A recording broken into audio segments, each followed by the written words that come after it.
آپ نے ایک پوڈ کاسٹ میں کہا تھا کہ علامہ اقبال نے کارل مارکس کو کہا ہے کہ وہ نبی نہیں مگر اس کے پاس کتاب ہے، جیسا کہ یہ شعر میں ابلیس کی مجلس شورا میں ہے، وہ ابلیس کی طرف سے کہہ رہے ہیں. Don't you think you have miss interpreted? نہیں جی بالکل نہیں، آپ کو پتہ ہی نہیں ہے. اب جو لوگ ڈاکٹر اقبال کو بابا مانے ہوئے ہیں وہ تو ماننے کے لیے تیار ہی نہیں ہے کہ یہ ان سے ہو گیا، اور یہ جو کچھ انہوں نے کیا ہے غلط نہیں کیا. ڈاکٹر اقبال نے جو کارل مارکس کی تعریف کی ہے میں اس میں ان کے ساتھ ہوں، یہ میں نے انہیں کرٹیسائز نہیں کیا، ذہن میں رکھیے گا، بالکل صحیح تعریف کی ہے انہوں نے. اچھا اب آ جائے ابلیس کی مجلس شورا میں جو ہے یہ تو ظاہر ہے شاعر نے جب اپنی تھاٹس پبلک تک پہنچانی ہوتی ہے نا تو اس کا کوئی کرینہ اختیار وہ کرتا ہے. جس طرح ڈاکٹر اقبال نے شکوہ جواب شکوہ، اب شکوہ میں وہ اللہ سے شکوہ کر رہے ہیں، جواب شکوہ میں وہ اللہ کی طرف سے جواب دے رہے ہیں. وہ زمانے میں معزز تھے مسلمان ہو کر اور تم خار ہوئے تارک قرآن ہو کر. اب کیا ڈاکٹر اقبال کے اوپر کو وہی آئی تھی کہ اللہ تعالیٰ نے کہا کہ یہ جواب دے میری طرف سے؟ نہیں، شاعر خود سوچتا ہے کہ بھئی یہاں پہ ہمارے سے مسئلہ مس ہینڈل ہوا، اور یہ ان کا شعر بالکل ٹھیک ہے، صحیح مسلم میں حدیث ہے، اللہ تعالیٰ اس کتاب کی وجہ سے قوموں کو عروج دے گا اور اس کتاب کی وجہ سے قوموں کو زوال پذیر کرے گا. تو یہ جواب شکوہ کا شعر فٹ ان بیٹھتا ہے مسلم شریف میں. اچھا اسی طریقے سے جواب شکوہ کا آخری شعر ہے کہ محمد سے وفا تو نے تو ہم تیرے ہیں، یہ جہاں چیز ہے کیا لوح و قلم تیرے ہیں. اب یہ بات اللہ تعالیٰ نے نہ قرآن میں اس طریقے سے لکھی ہوئی ہے نہ نبی علیہ السلام نے کہیں فرمائی ہے، لیکن قرآن و سنت کی تعلیمات کا نچوڑ یہی ہے کہ جو شخص اپنے نبی کے ساتھ مخلص ہو گیا اللہ تعالیٰ اس کے حق میں اپنے لوح محفوظ میں فیصلے کرے گا. یہ تو ہر مسلمان کا عقیدہ ہے، لیکن انہی الفاظ کے ساتھ کوئی چیز نہیں اس طرح رپورٹ ہوئی بھی. تو شاعر کا انداز ہوتا ہے چیزوں کو بیان کرنے کا. تو ڈاکٹر اقبال نے جو کارل مارکس کی تعریف کی ہے ابلیس کی مجلس شورا میں، یہ میرے علم میں ہے کہ یہ ابلیس کی مجلس شورا میں انہوں نے تعریف کی ہے، بلکہ مجھے یہ بھی پتا ہے کہ یہ جو اس کا 3 نمبر شاگرد ہے نا اس کے منہ سے یہ بات کہلوائی ہے ڈاکٹر اقبال نے. وہ ڈاکٹر اقبال کوئی شیطانوں کے پاس تو نہیں بیٹھتا تھا، یہ اس کا خود اپنا تخیل ہے نا کہ اس کا چیلا نمبر 1 یہ بولتا ہے، چیلا نمبر 2 یہ بولتا ہے، چیلا نمبر 3 یہ بولتا ہے، چیلا نمبر 4 یہ بولتا ہے، چیلا نمبر 5 یہ بولتا ہے، پھر اینڈ پہ بڑا ابلیس بھی بولتا ہے. تو یہ کہیں ڈاکٹر اقبال وہاں بیٹھے ہوئے تھے اور انہوں نے ایک ویڈیو ریکارڈ کی ہے؟ نہیں، یہ ڈاکٹر اقبال کا اپنا تخیل ہے جس میں انہوں نے اس دور کے اندر ایک چیز کو پریزنٹ کیا.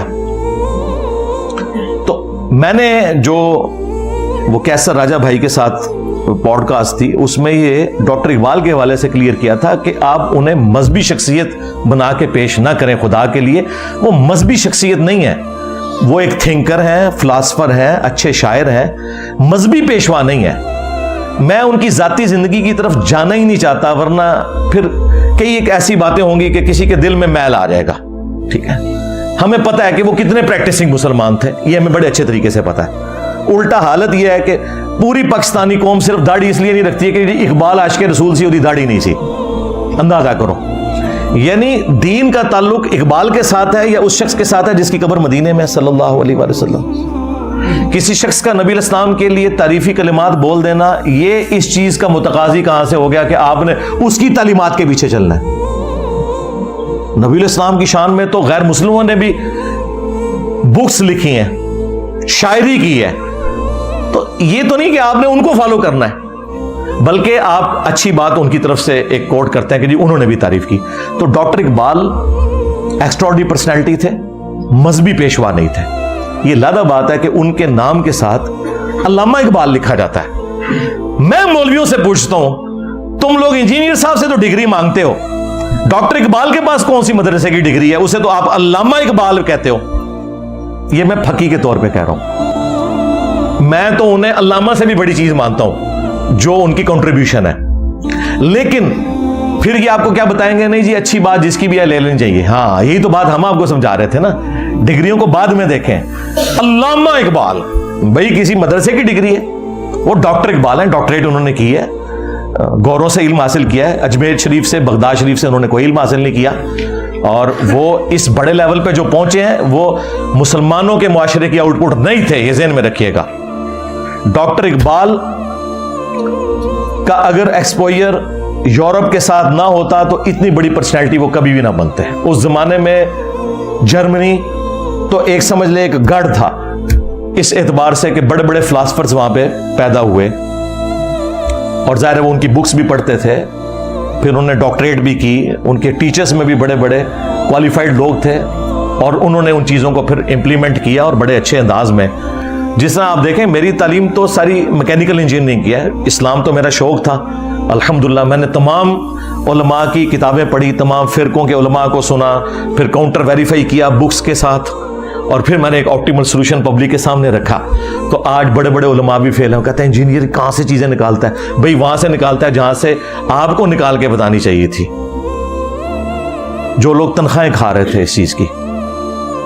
ہماری مثال اس شخص کی سی ہے جو آپ کو آ کے بتاتا ہے کہ دیکھو قرآن میں سورہ البقرہ کی آیت نمبر 279 میں لکھا ہے جو سود کھاتا ہے اللہ اور اس کے رسول کا اعلان جنگ ہے اس کے خلاف, عز وجل صلی اللہ علیہ وآلہ وسلم. اب آپ ہم سے یہ نہ پوچھیں کہ آپ کی ڈگری کہاں ہے, آپ سورہ بقرہ کی آیت نمبر 279 پڑھ لیں, اگر نکل آئے تو مان لیں, اور آپ کہیں نہیں لکھی تو یہ, لیکن چونکہ تیرے پاس ڈگری نہیں, میں نے یہ آیت بھی نہیں ماننی, تو بھئی آپ کافر ہو جائیں گے.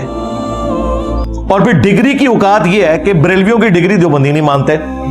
ہاں, کیا دیوبندی عوام الناس ڈاکٹر طاہر القادری کو عالم مانتی ہے؟ وہ کہتے ہیں دجال ہے, الیاس قادری دجال ہے.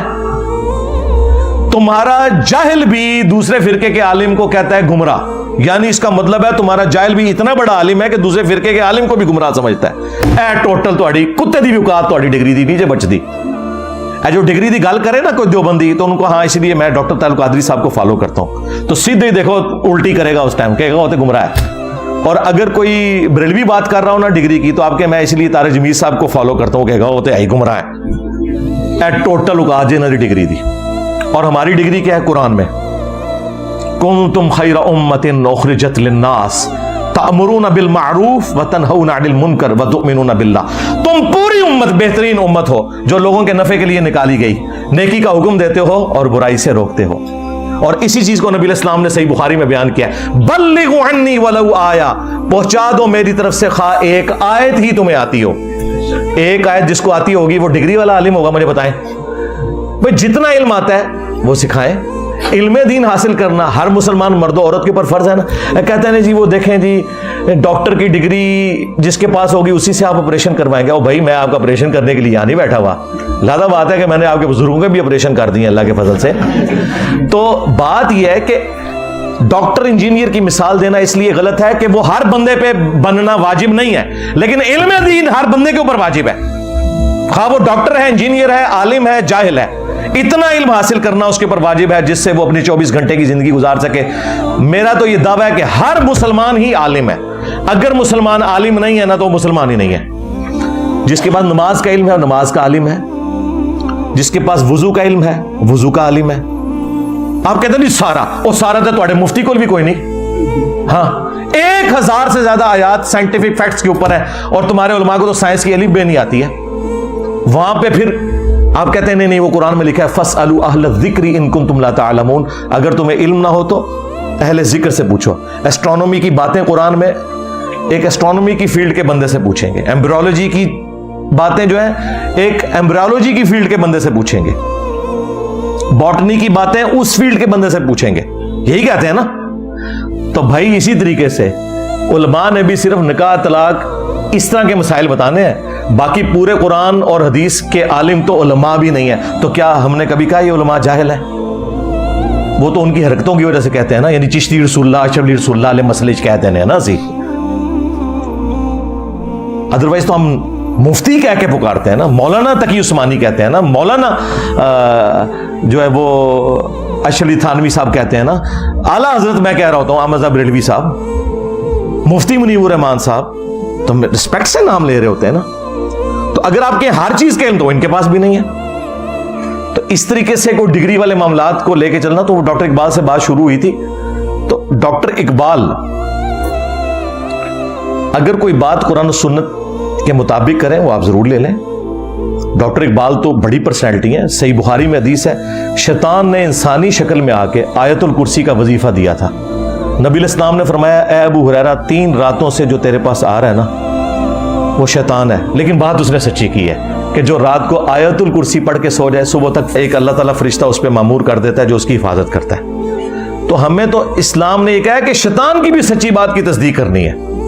جامع ترمذی میں ایک حدیث ہے, اسے سپورٹیو ابن عباس کا قول بھی شیخ زبیر صاحب نے مشکات المصابیح میں نقل کیا ہے کہ حکمت مومن کی گم شدہ میراث ہے, جہاں سے بھی ملے حاصل کر لو, جہاں سے مرضی حاصل کرو, جہاں سے اچھی بات ملتی ہے آپ اس کو حاصل کریں, یہ آپ کا رائٹ ہے, آپ بالکل حاصل کریں.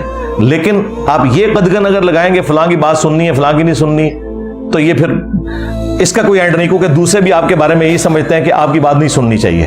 آپ اوپن رکھیں, آپ کے علمی دلائل میں دیکھیں, جو بندہ قرآن و سنت کے مطابق بات کرے. اسی لیے دیکھیں میرے سوا آج تک کوئی عالم ایسا نہیں ہے جو کہ سب کو سنو. میں واحد بندہ ہوں, دی اونلی ون ابھی تک. اور میری ضد بھی آ کے تسی تھوڑی جرت کر لو, یہ کہہ دو, میری ضد میں آ کے بھی کبھی نہیں کہیں گے کہ سب کو سنو. تو مجھے کیوں نہیں فکر ہے, میں تو کہتا ہوں ان کو سنو. مجھے پتا ہے کہ سنو گے تو میمز ہی بناؤ گے, کیونکہ یہ تو قرآن و سنت تمہیں نہیں بتائیں گے. ہم نے آپ کو قرآن و سنت بتانے. ہم اپنے دین کے اوپر اتنے محکم ہیں اور ان دلائل کو اتنا محکم سمجھتے ہیں, ہمیں پتا ہے ہمیں کوئی خطرہ نہیں. انہیں خطرہ ہے کہ جو انجینئر کو سنے گا ساڑھے بابیا تو گیا. تو ڈاکٹر اقبال کی میں نے تعریف اسی لیے کی تھی کہ ان میں حوصلہ تھا. لیکن ایک میں نے ان کی کمزوری اس حوالے سے ہائی لائٹ کی تھی کہ وہ متاثر ہوتے تھے, اس میں کوئی شک نہیں. وہ صوفیاء سے بھی بہت متاثر رہے. شیخ احمد سرندی کے بارے میں انہوں نے پوری نظم لکھ دی, حاضر ہوا میں شیخ مجدد کی لحد پر. اور پھر وہ اس کے بعد انہوں نے ان کی تعریف میں کیا کیا, ان کی قبر کے بارے میں بھی اشعار کہہ دیے, ٹھیک ہے. اور وہ مطلب متاثر ہوتے تھے. لیکن جب ان کو غصہ آیا ہوتا تھا صوفیاء پہ, پھر وہ یہ بھی کہتے تھے نکل کر خانقاہوں سے ادا کر رسم شبیری. تو وہ ہر طرف جو اچھی چیز وہ دیکھتے تھے. ہم حسن ظن رکھتے ہیں جو اچھی چیز تھی وہ تعریف کرتے ہوں گے, اور جب ان کو کوئی چیز بری نظر آتی ہوگی تو انکار کر دیتے ہوں گے. تو کارل مارکس کے حوالے سے بھی جو میں نے بات کی تھی وہ انہوں نے تعریفی کلمات, وہ چیلا نمبر 3 نے جو بات کی ہے, وہ چیلا نمبر 3 نے آ کے ڈاکٹر اقبال کے کان میں بات نہیں ڈالی ہے, یہ ڈاکٹر اقبال کا تخیل ہے. اچھا, وہ کہتے ہیں نہیں, وہ چونکہ شیطان کی بات انہوں نے کوٹ کی ہے اس لیے وہ ان کے کھاتے میں آپ نہ ڈالیں. تو پھر پھکا لے لیں, اسی ابلیس کی مجلس شورا کے اینڈ پہ جا کے پھر بڑا شیطان میدان عمل میں اترتا ہے, اور وہ نبی علیہ السلام کے لیے تعریفی کلمات کہتا ہے. اور وہ کہتا ہے کہ اپنے چیلوں سے کہ خیال رکھنا ہے کہ انسانیت نبی علیہ السلام کی تعلیمات سے کہیں بہرہ مند نہ ہو جائے, ادروائز ہمارا سارے کا سارا مشن فلاپ ہو جائے گا. تو پھر یہ بھی کہو کہ یہ بھی ابلیس نے کہا ہے اور تمہارا عقیدہ بالکل اس کے اپوزٹ ہے. کیا بڑا پھکا دیتا ہے. میں ابلیس کہہ رہا ہے اپنے چیلیاں نو دھیان کرنا نبی علیہ السلام کی تعلیمات سے کوئی متاثر نہ ہو جائے. تو اس کا مطلب یہ ابلیس تعلیمات دے رہا ہے؟ نہیں, ڈاکٹر اقبال نے سکھایا کہ ابلیس کی پوری کوشش ہوگی کہ نبی علیہ السلام کے قدموں تک نہ پہنچنے دے. اب آدھے چیلا نمبر 3 جو اس میں کہتا ہے وہ یہی تعریفی کلمات کارل مارکس کے لیے کہہ رہا ہوتا ہے. وہ اپنے استاد سے کہتا ہے استاد جی آپ تو بات کر رہے ہیں, جبکہ وہ جو یہودی ہے کارل مارکس اس نے تو بیسک ہیومن رائٹس لوگوں کو سکھائے ہیں, جس کی وجہ سے پھر انقلاب آیا. آپ کو پتا ہے رشین امپائر جو ہے وہ ٹوٹی تھی اور لینن میدان عمل میں اترا اور اس نے بیسک رائٹس سکھائے. کدھر یورپ اتنی ترقی کر گیا تھا اور رشیا وہی پرانی زندگی گزار رہے تھے, اس نے آ کے ایک انقلاب برپا کیا. تو ڈاکٹر اقبال کے سامنے یہ سارے انقلاب موجود تھے. تو وہ کارل مارکس کی تعریف کرتا ہے جس طرح نبی علیہ السلام کی تعریف کرتا ہے نا ابلیس, اس طرح ابلیس کا ایک چیلا کارل مارکس کی تعریف کرتا ہے کہ یہ یہودی نے تو آ کے ہمارا سارا معاملہ ہی خراب کر دیا ہے, اس نے تو لوگوں کو بیسک ہیومن رائٹس کا بتایا ہے. اور یہ جو ہے وہ موسیٰ علیہ السلام کی طرح اس کے پاس آسا تو نہیں ہے, اور نہ عیسیٰ علیہ السلام کی طرح یہ صلیب چڑھا ہوا ہے جس طرح یعنی ان کے یہ عقیدے ہیں. لیکن یہ اگرچہ پیغمبر تو نہیں, لیکن اس کے پاس کتاب ہے وہ ڈاس کیپیٹال, یعنی اس کتاب نے انقلاب بھرا ہے دنیا میں. تو یہ اپنے وہ بڑے کو شکایت لگا رہا ہے کہ دیکھو ہمارے مشن کو ناکام کر دیا کارل مارکس نے. تو مجھے بتائیں یہ ڈاکٹر اقبال ہی بول رہے ہیں نا. اگر آپ کہتے ہیں وہ نہیں بول رہا تو پھر آگے بھی جا کے جو ابلیس تعریف کر رہے ہیں نبی علیہ السلام کی, وہ بھی پھر کہیں کہ ابلیس ہی بول رہا ہے, ڈاکٹر اقبال نہیں بول رہا, ایک ٹکٹ میں دو مزے تو نہ کرو. وہ سمجھا رہے ہیں. اچھا, اور یہ بات سب کو پتا ہے, یہ خام خانہ ڈاکٹر اسرار نے یہ حرکت نہیں کی ہے. ڈاکٹر اسرار صاحب نے جب ابلیس کی مجلس شورا پڑھی ہے نا, اس میں انہوں نے پھر تعریفی کلمات بولے ہیں کارل مارکس کی کتاب ڈاس کیپیٹال کی. ان کا کہ یقیناً یہ بہت غیر معمولی کتاب تھی جس نے دنیا میں انقلاب برپا کیا. روح سلطانی رہے باقی تو پھر کیا اضطراب ہے, مگر کیا اس یہودی کی شرارت کا جواب, وہ کلیم بے تجلی وہ مسیح بے صلیب, نیست پیغمبر و لیکن در بغل دارت کتاب. اب یہ کس کی طرف اشارہ ہو رہا ہے؟ کارل مارکس کی طرف. یہودی, جرمنی کا رہنے والا, 1818 میں پیدا ہوا ہے. اس کے دماغ میں وہ سب کمیونزم سوشلزم کے جو خیالات تھے ان کے بنا پر جرمنی والوں نے نکال دیا جلا وطن. فرانس میں جا کر ڈیرا لگایا, وہاں بیٹھ گیا, وہاں سے بھی نکالا گیا. انگلینڈ گیا, انگلینڈ جیسے سب کو بگڑے تگڑوں کو سب کو پناہ دیتا ہے. وہاں وہ ڈاس کیپیٹال کی تکمیل ہوئی ہے, جس کی بنیاد پر پھر یہ کہ انقلاب آیا, بولشوک ریولوشن رشیا کے اندر. وہ کہتا ہے کہ یہ تو ایک نیا انقلاب آ رہا ہے, یہ سرمایہ داری کی جڑ کٹ جائے گی, نظام بدل جائے گا. ہم نے جو بھی شیطنت کے پنجے جس طرح کا شکل میں گاڑے ہیں ان میں سے ایک بڑا پنجہ وہ بھی ہے مگر کیا اس یہودی کی شرارت کا جواب, وہ کلیم بے تجلی وہ مسیح بے صلیب, نیست پیغمبر ولیکن در بغل دارت کتاب. داس کیپیٹال ایک کتاب تو اس کے اندر ہے. واقعتاً اس کتاب میں بہت تاثیر تھی, اس میں کوئی شک نہیں. اس کتاب نے ذہنوں کو مسخر کیا ہے, کیپچر کیا ہے, موٹیویٹ کیا ہے. داس کیپیٹال ایک کتاب تو اس کے اندر ہے. واقعتاً اس کتاب میں بہت تاثیر تھی, اس میں کوئی شک نہیں. اس کتاب نے ذہنوں کو مسخر کیا ہے, کیپچر کیا ہے, موٹیویٹ کیا ہے. نیست پیغمبر ولیکن در بغل دارت کتاب. کیا بتاؤں کیا ہے کافر کی نگاہ پردہ سوز, مشرق و مغرب کی قوموں کے لیے روز حساب. اس سے بڑھ کر اور کیا ہوگا طبیعت کا فساد, توڑ دی بندوں نے آقاؤں کے خیموں کی تناب. یہ تو دنیا زیر و زبر ہو رہی ہے. یہ آقا اور یہ جو بندے تھے جن کو تقدیر کا سبق ہم نے سکھا رکھا تھا, جن کو وہ بھی جو اپنے حالات کے اندر جو تھے وہ مست تھے, یہ اٹھ کھڑے ہوئے ہیں, فساد برپا کر دیا ہے, آقاؤں کے خیموں کی تنابیں توڑ رہے ہیں. اس کا کیا جواب ہے؟ یہ تو ایک بہت بڑا فتنہ ہے جو ہمارے لیے ابلیسیت کے لیے, یہ تو ایک بہت بڑا فتنہ ہے جو ہمارے لیے ابلیسیت کے لیے, یہ تو ایک بہت بڑا فتنہ ہے جو ہمارے لیے ابلیسیت کے لیے. وہ آج تک انقلاب دیکھیں, آدھی سے زیادہ دنیا اسی انقلاب پہ ہے. تھوڑی بہت ریفارمز ہوئی ہیں چائنا میں یا رشیا میں, اس وقت زیادہ تر تو کارل مارکس کو ہی لے کے چل رہے ہیں. تو ڈاکٹر اسرار صاحب نے اس طرح کی کوئی بات نہیں کی ہے کہ یہ تو ابلیس کا کلام ہے. ان کو پتا تھا ڈاکٹر اقبال نے ہی تعریف کی ہے. ہاں, مولانا اسحاق صاحب نے کہا کہ جی اقبال دے متھے مار دیندے نے, یہ تے وہ شیطان دے چیلے نے کیا سی. تے پھر مولانا اسحاق صاحب زندہ ہوندے ان کہندے کہ اس تو بعد جڑے تعریفی کلمات نے نا نبی علیہ السلام واسطے, وہ بھی وڈے شیطان نے کہے سن, اقبال دے متھے نہ مارو. تو کہنے کے نہیں, تو سمجھانا چاہ رہے, سرکار اتنے بھی سمجھانا چاہ رہے ہیں. ہوتا ہے کہ جدھر جدھر کسی کی عقیدت ہے نا, ان کے بڑے نے کو بات کر دی ہوئی ہے نا, وہ اس کو ڈیفینڈ کرنے کی خاطر نا میرے اندر کیڑے نکالنے کی کوشش کرتے ہیں. یار میں نے الحمدللہ اپنے 10 رجوع ریکارڈ کروائے ہوئے ہیں, میرے علاوہ کوئی بندہ نہیں جو رجوع کہہ کے چیزیں ریکارڈ کروائے. مجھے کوئی آر نہیں ہے کسی بات کے اوپر ماننے پہ, لیکن جو بات ہے نہیں اس طرح اس کو خام خواہ تو میرے کھاتے میں نہ ڈلوائیں. اور مجھے یہ بات پتا ہے, میں نے وہ پوری مجلس شورا والی ویڈیو ڈاکٹر اسرار صاحب کی پوری تفسیر کے ساتھ جو انہوں نے بیان کی ہے وہ سنی ہوئی ہے. مجھے پتا ہے یہ کیا ہوا ہے, لیکن وہ خام خواہ کہہ رہے ہیں. اور پھر دیکھیں میرے کھاتے میں ڈلتے ہیں. کیا میرے علاوہ کوئی یہ بات نہیں کر رہا؟ انیک صاحب اقبالیات میں ایکسپرٹیز رکھتے ہیں, جو جیو پہ سٹارٹ میں پروگرام ایک لگتا تھا الف, وہ چلایا کرتے تھے, پھر دنیا ٹی وی پہ بھی آگے. ان کی ویڈیو موجود ہے. ان سے کسی نے کارل مارکس کے بارے میں سوال کیا تو ویڈیو میں انہوں نے کہا کہ ہاں ڈاکٹر اقبال نے بھی ان کی بڑی تعریف کی ہے, اور کہا ہے کہ یہ پیغمبر تو نہیں لیکن اس کے پاس کتاب تھی. وہ کتاب یعنی الہامی کتاب کی بات نہیں کر رہے تھے, مراد یہ اس کتاب نے بجلی بھری لوگوں کے اندر. ٹھیک ہے, لیکن چونکہ انیک نائک صاحب نے کسی فرقے کی اس کے بابے کی منجی نہیں ٹھوکی ہوئی تھی, وہ کسی کو نظر نہیں آیا. میرے اوپر سارے چڑھتے ہیں. تو آپ چڑھیں گے تو خدا کے لیے آپ اپنی عقل کو استعمال کریں. میں نے اس طریقے سے جو بات کی ہے وہ الحمدللہ بالکل فٹ ان بیٹھتی ہے, اور میں نے آپ کو الزامی جواب کے طور پہ شاعر اسی طریقے سے چیزوں کو سمجھا رہے ہوتے ہیں. آپ خام خواہ یہ میرے اوپر الزام نہ لگائے کہ میں نے کوئی ڈاکٹر اقبال کی توہین کر دی. میں نے ڈاکٹر اقبال کی توہین نہیں کی, میں اقبال کے ساتھ ہوں. اس نے صحیح تعریف کی ہے کارل مارکس کی بھوک کی. ٹھیک ہے, جو ہمارے عقیدے کا اختلاف ہے وہ تو اپنی جگہ رہے گا. مطلقاً تو تعریف صرف قرآن کی ہے, مطلقاً تعریف صرف اللہ رسول کی ہے, باقی سب لوگوں سے اختلاف کے ساتھ تعریف والا معاملہ ہے. پھر میں نے اس میں ان سے یہ بھی بات کی تھی کہ ڈاکٹر اقبال جو ہے وہ مسولینی کو بھی مل کے آئے تھے, تو کوئی انکار کرے نا, نہیں ملے تھے, متاثر بھی تھے, وہ اس وقت کا سب سے بڑا ڈکٹیٹر تھا. ٹھیک ہے, اور میں نے کہا تھا کہ وہ ہٹلر سے بھی متاثر تھے. بعض لوگوں نے کہا جی آپ نے وہ ہٹلر کے ظلم کو ان کے کھاتے میں ڈال دیا, اور ڈاکٹر اقبال کی وفات کے بعد ہٹلر نے گند ڈالا ہے سارا. ڈاکٹر اقبال تو 38 میں فوت ہو گئے تھے, اور جو سیکنڈ ورلڈ وار ہے وہ تو ان کے بعد شروع ہوئی ہے. ہٹلر نے جو یہ سارا ظلم کا بازار گرم کیا اور 2 کروڑ سے زیادہ لوگ مرے سیکنڈ ورلڈ وار میں, ڈاکٹر اقبال کی زندگی میں یہ نہیں ہوا.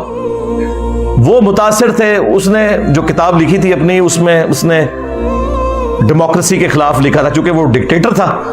تو اب ڈاکٹر اقبال نے جو جمہوریت کے خلاف اشعار کیے ہیں, تو اس میں انہوں نے کہا ہے کہ مرد فرہنگ نے یہ بات ہمیں بتائی ہے, ورنہ دانا اس قسم کی بات نہیں بتایا کرتے کہ جمہوریت ایسا نظام ہے جس میں لوگوں کو گنا جاتا ہے, تولا نہیں جاتا.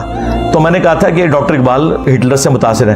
اب وہ جب ان کو کچھ نہیں بنا تو اب نیائی پاک چھوڑی, وہ کہتے ہیں نہیں وہ ہٹلر نہیں, کوئی اور فرینچ کوئی اسکالر تھا, کوئی فرینچ فلاسفر تھا, اس سے متاثر ہوئے تھے. یار اللہ تے بشکار ہی ہے نا, اللہ دے وہ بندے ہو. ٹھیک ہے, جس طرح میں نے اگلے دن وہ ایک ویڈیو میں کہا کہ وہ الرحیق المختوم کو سعودی عرب کا بہت بڑا ایوارڈ ملا تھا, شاہ فیصل ایوارڈ. وہ کہتے ہیں نہیں شاہ فیصل ایوارڈ نہیں تھا, ایک اور ایوارڈ تھا. اے میری غلطیاں کر دے جے اس طرح دیا, ہاں اندازہ کرو. یعنی آپ نے نشان حیدر کی جگہ نشان امتیاز بول دیا تو یہ غلطی ہو گئی. بھائی غلطی تب ہے جب کسی کو عذاب آیا ہو اس پہ اور میں نے انعام بول دیا ہو, پھر تو غلطی ہے. ٹھیک ہے, اگر اس طریقے سے کوئی چھوٹی موٹی چیزیں ہوتی ہیں تو وہ کوئی ایسی چیز نہیں ہے جس کے اوپر کوئی غلطی والا. ابھی اگلے دن میں ویڈیو میں ایک بندے نے مجھ سے پوچھا کہ آپ فرض نماز پڑھ لینا کافی ہے. میں نے کہا ہاں, یہ نفلون کا جو لفظ ہے عربی میں کہتے ہیں فالتو کو. ٹھیک ہے, اچھا اسی ویڈیو کے اینڈ پہ میں نے جا کے جملہ ریپیٹ کیا, یہ فالتو آپ نے پنجابی والا نہیں سمجھنا, میں آپ کو سمجھانے کے لیے. فالتو مینز اضافی. فالتو سے مراد یہ نہیں کہ نعوذ باللہ کو نفل پڑھنا جو ہے یہ فضول کام ہے. انہوں نے فالتو کو فضول کے چکر میں لے کے ایک مولوی نے میرے خلاف ویڈیو بنا دی کہ یہ گستاخ ہو گیا. اندازہ کریں, تمہارے بابے چشتی رسول اللہ, اشری تھانوی رسول اللہ پڑھوا کے بھی حکیم الامت اور اعلیٰ حضرت اور سلطان الہند ہے, تو جنہیں سارے بابے فیل کرتے نے. ہاں جی, سلطان الورلڈ, ہاں میرے نبی سا ہے ہی کوئی نہیں, تیرے بابے تھے شاہ ہی کوئی نہیں. تو چیزیں پکڑتے ہیں. یہ لوگوں کو کہتے ہیں سنتے نہ پڑھو. میں نے کسی ویڈیو میں نہیں کہا کہ نہ پڑھو, میں خود بھی پڑھتا ہوں, وطر کا بھی اہتمام کرتا ہوں الحمدللہ. تو میں نے یہ کہا تھا کہ عشاء کی آپ نے 17 رکعتیں بتا دی ہیں, ٹوٹل 17 رکعتیں تھی, آپ لوگوں کو نماز سے دور کر رہے ہو. یہ چیز اضافی